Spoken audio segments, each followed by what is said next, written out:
Imagine waking up tomorrow and realizing you're the last person alive on Earth. Streets empty, cities silent, humanity gone. Or imagine opening your eyes for the very first time in history. No cities, no fire, no language, because you are the first human ever born. Two extremes, two destinies. Which fate is worse? The lonely ending or the brutal beginning? Welcome to the end of the world. Population you. You literally own the entire world. Every museum, every library, every piece of technology ever created is yours. Want to drive a Ferrari through Times Square? No traffic laws to worry about. Want to live in the White House, Buckingham Palace, or any mansion on Earth? The keys are yours.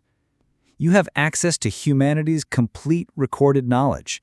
Every book ever written, every movie ever made, every song ever recorded. You could spend lifetimes just consuming the entertainment and wisdom our species created. No social obligations, no judgments, no need to conform to anything. You can eat whatever you want, live however you want, do whatever interests you. You could learn to fly planes, master every instrument, read in languages you never knew existed. You'd have access to classified information, private records, and historical documents that reveal the truth behind every conspiracy theory and unsolved mystery. Who was the Zodiac Killer? What's really in Area 51? You'd finally have answers. But here's where paradise becomes hell. The complete absence of human voices, laughter, arguments, even annoying small talk would drive you insane. Humans are social creatures. We literally need interaction to maintain mental health. What's the point of learning to paint masterpieces if no one will ever see them? Why solve scientific mysteries if there's no one to share the discovery with? Every achievement becomes meaningless without someone to witness it. You'd carry the psychological burden of being humanity's final chapter. Every tradition dies with you. Every language becomes extinct when you do. The weight of that responsibility would be crushing. Here's a practical problem nobody thinks about. You're now responsible for maintaining all of civilization's infrastructure.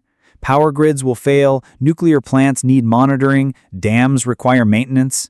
Within years, most technology would become useless without the army of specialists needed to keep it running. Worst of all, you know your death means the absolute end of human consciousness. Every sunset could be the last one ever witnessed by human eyes. The pressure of that finality would be psychologically devastating. If you get seriously injured or sick, you're done. No doctors, no emergency services. A broken leg could become a death sentence. This constant awareness of vulnerability would create paralyzing anxiety. You'd probably create imaginary friends, talk to mannequins, or develop elaborate fantasies about people who no longer exist. The line between reality and imagination would blur until you might not even remember that everyone else is gone. The honest truth? You're not living. You're keeping watch over humanity's tomb. Every sunset could be the last ever seen by human eyes. You are the epilogue of our story. Now, let's flip to the ultimate beginning, being the first conscious human in a world of infinite possibility. Every single thing you experience is a first in human history. The first laugh, the first song, the first story ever told. You're not just living life, you're inventing what it means to be human. Unlike the last person who inherits a dying world, you inherit a perfect one. No pollution, no extinct species, no depleted resources. The entire planet is your canvas, and you get to make the first marks. You're essentially becoming the Adam or Eve of human experience. Every tradition, every custom, every way of thinking that might eventually develop starts with you. You're not following a path, you're creating the first path. The world around you would be pristine beyond imagination. Crystal clear skies, untouched forests, animals that have never learned to fear humans. You'd experience Earth as it was meant to be. But the big one that nobody thinks about, you wouldn't have language. You'd have no words for your thoughts, no way to organize complex ideas, no method to record discoveries. Try thinking about advanced concepts without any words for them. It's nearly impossible. You'd have to discover fire from scratch, invent tools with no concept of what tools could be, figure out which foods are safe through potentially deadly trial and error. Every piece of survival knowledge that we take for granted would have to be learned the hard way. While the last person remembers human connection and grieves its loss, you wouldn't even know what you're missing, but you'd feel an inexplicable emptiness. Humans are hardwired for social connection, and you'd experience that longing without understanding what it is. Without examples of human achievement, you might never push beyond basic survival. Why try to build something magnificent when you don't know magnificent is possible? You might live and die never realizing humanity's potential.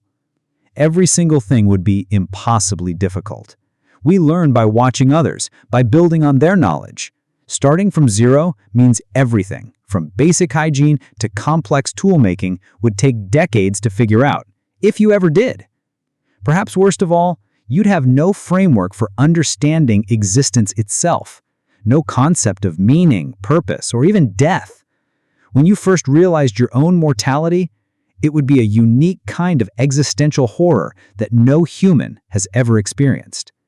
But here's the beautiful possibility. If you could overcome these challenges, you might create something even better than our actual civilization. Yes, the survival is brutal. Yes, the loneliness is strange and aching. But you are not an ending. You are the prologue. Now let's analyze the two ultimate isolation scenario. The last person on Earth would live surrounded by all of humanity's knowledge, yet with no one left to share it with.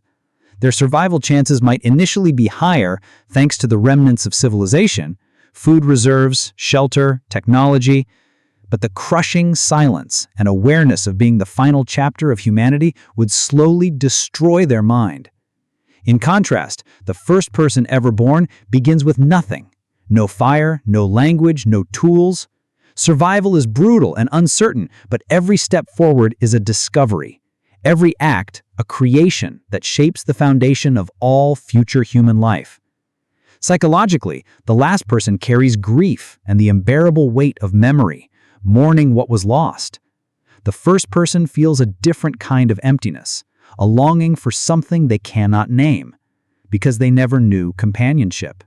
Yet this difference gives the first person an unexpected resilience.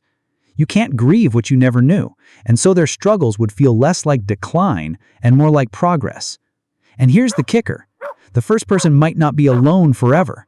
You could potentially find or create companionship in ways the last person never could, even just through domesticating animals, or eventually reproducing if you figured out how life works. And the most important contrast, the last person lives with a countdown clock, certain that every day brings them closer to the absolute end. The first person, however, knows only beginnings. Even in chaos, they move forward with the promise of creation. One drowns in remembrance, the other climbs through discovery.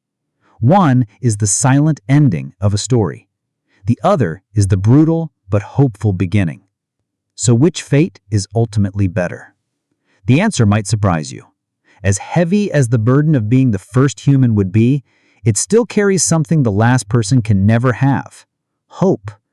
The last person knows the story of humanity ends with them.